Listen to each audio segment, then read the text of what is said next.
Alrighty folks, thanks for clicking on this video. James Cards FC here. If you're new to the channel, we talk about the financial side of the soccer card market, and today specifically I'll be talking about why now is not really the best time to be buying 2022/2023 cards, specifically in this video talking about 2022/2023 rookie cards. So without further ado, I wanted to have a little discussion today on what's going on with these different rookies that are in the class and their cards, and sort of why I think now is not the best time to be buying them. So let's talk about the introduction as I move myself back up to where I belong for the video. So first things first, if you're buying to collect or breaking 2022/2023 product for the fun of gambling, go right ahead and buy all of the product that you want.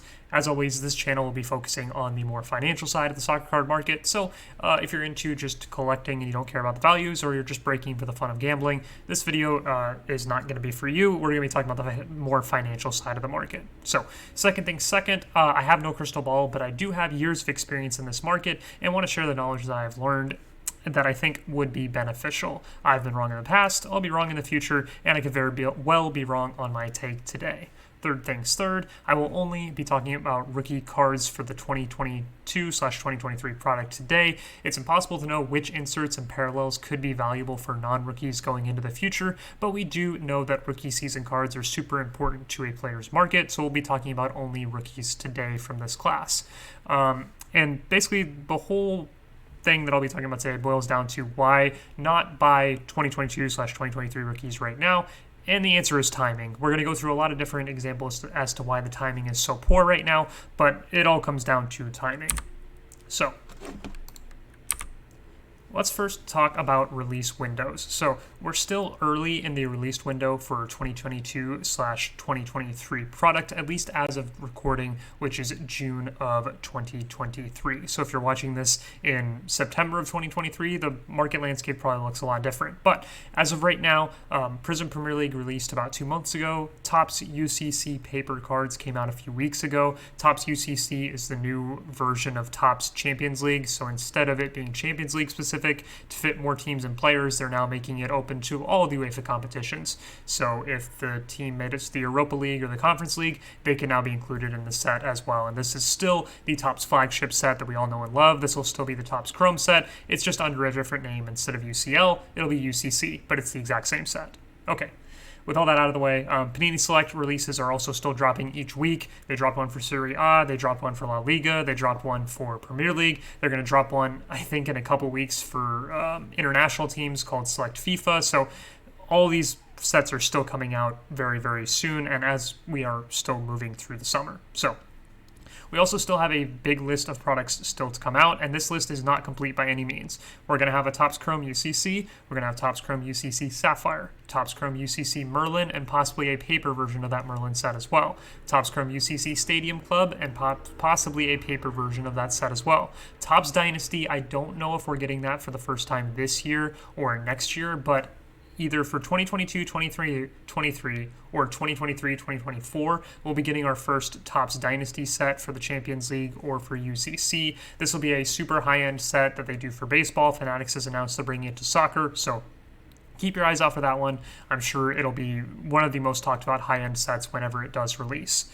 We also have the Panini Select FIFA set that I talked about, Panini Chronicles, Panini Immaculate, Panini Impeccable, Panini Obsidian, and more that have not even been announced yet. And so, just as a review, I put this market hierarchy tree to the right-hand side of this slide to break down how the market treats all these different products. At the very top level, the ones that receive the biggest secondary market value right now are Sapphire and then the high-end sets. High-end sets meaning things with patch autos, so like Panini Immaculate or Topps Dynasty, National Treasures, Eminence, sets like that, along with Sapphire for the super low number parallels. Those receive the most attention in the market right now for secondary market prices.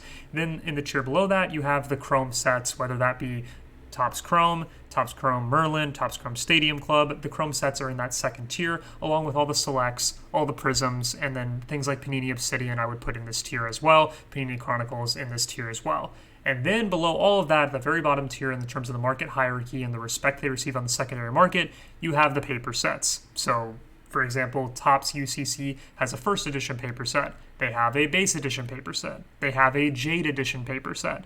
All of those paper type products from what we understand about the market, do not hold their value past their release window very well, especially in comparison to these other products that I have listed here. So keep that in mind, that early in the season right now, when these paper sets are coming out, these are some of the worst sets of the year in terms of how they progress through the market.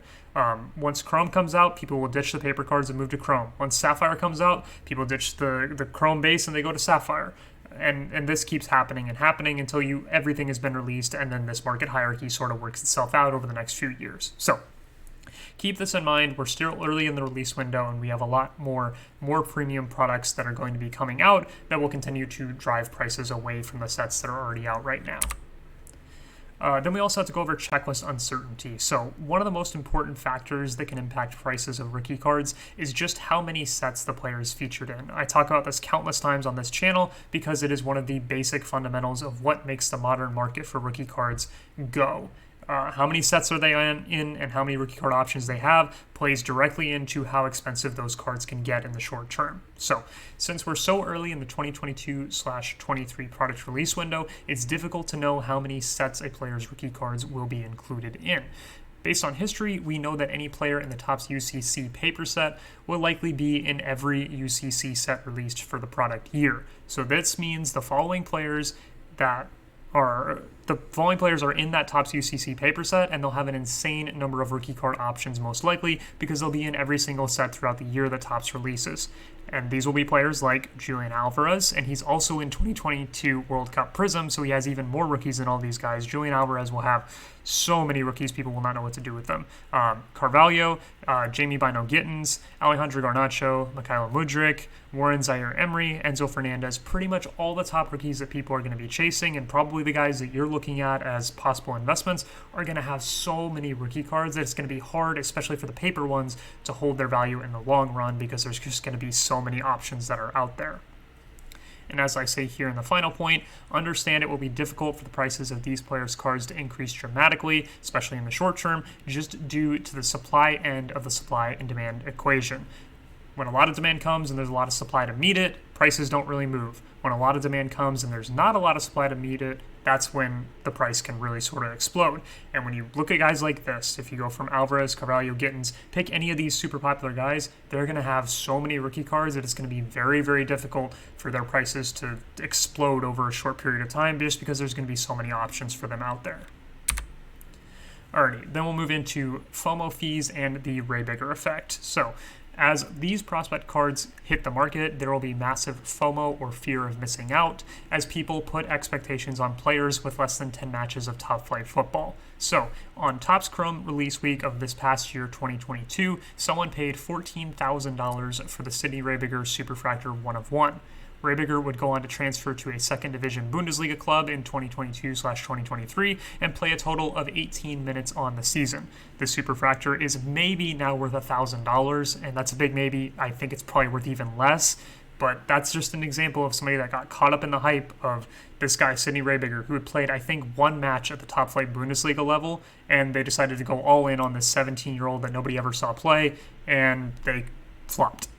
Completely flopped. He's now in second division Bundesliga, and he can't even get minutes there. So you got to be really, really careful when these prospects that nobody's ever seen play or haven't played any top flight games start getting such big prices attached to them. There's a lot of FOMO that comes out when these players' cards first hit the market. So as I say here, you're at a risk of paying a massive fear of missing out premium fee on any 2022 or 2023 rookie because people can price in wild expectations of players that no one has ever seen play. It's easy to get excited about a guy like Sidney Raebiger, who at 16 years old was already playing in the Bundesliga. He only played one match, but he was a 16-year-old that had played in the Bundesliga, so people got excited. They're like, in a few years, he could be a superstar in the Bundesliga. And no, he's now just a struggling Division II player, and we're probably never going to hear about him again. So now, as a caveat to this, you also have a potential advantage if you can identify a player that no one is talking about and that actually ends up succeeding, but that's a big needle in a haystack, or I guess in this analogy, a small needle in a haystack, because as I went through and reviewed, here is the list of 2021/2022 Topps UEFA rookies to increase in price from release date to today. It's no one. Not a single rookie in the 2021/2022 Topps UEFA rookie class increased in price from their release day to where we are at today 1 year later. You can go down the list of Raebigers, Sesko's, Anthony Alanya. Remember him? He can't even get minutes at United anymore, and he was probably a top 5 hit in the checklist. Gavi's prices have gone down. Jonathan David's prices have gone down. You could go down the list of every single rookie in this class. All their prices have dropped over the past year. So even if you think you're going to be able to identify somebody that nobody is pricing in expectations for, the chances that they end up meeting it, at least based on what we've seen in the past year, are very, very low.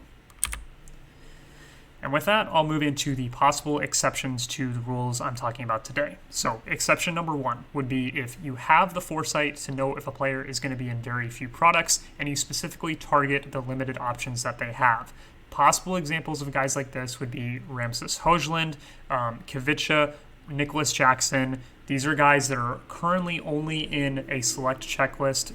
Kvicha and Rasmus Højlund are in the Serie A select checklist, and then Nicholas Jackson, for example, is only in the La Liga select checklist. These guys are, at least what we understand right now with the way product releases go, these guys are not going to be in the Champions League sets. They're not going to be in the Europa League sets. They're not going to be in the Conference League sets. They're unlikely to be in national team type sets because they don't play for their national teams. They're not headliners for their national teams.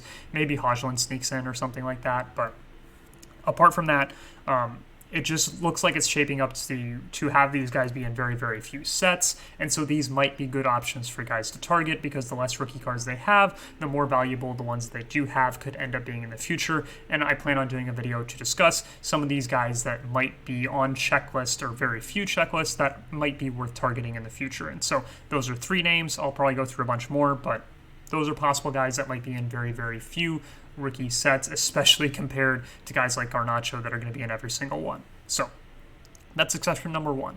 Exception number 2, the player you're targeting goes from unknown to mainstream before all their product gets released, making the limited product that has been released already more expensive. And an example of this would, of course, be Julio Enciso.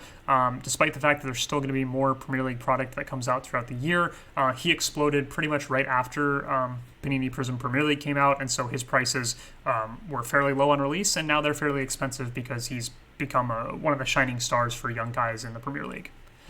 Exception number 3 would be if you're targeting some sort of super short print or one-of-one card that you have the foresight to know will be key on their market in the future, and this will be your only chance to acquire it. So an example would be a Garnacho one-of-one Prizm hits the market. You believe in Garnacho, you know more product is going to come out for him, but you believe that the Prizm is the most important one, and this might be your only shot at getting the one-of-one. So if that's you and you believe all those things, I can understand why you would want to pay up right now in the specific moment for the one-of-one, because it's probably going to be your only chance to get it, but you're going to have to pay a hefty premium for cards like this, and there's not a lot of cards that are going to fit into these exceptions.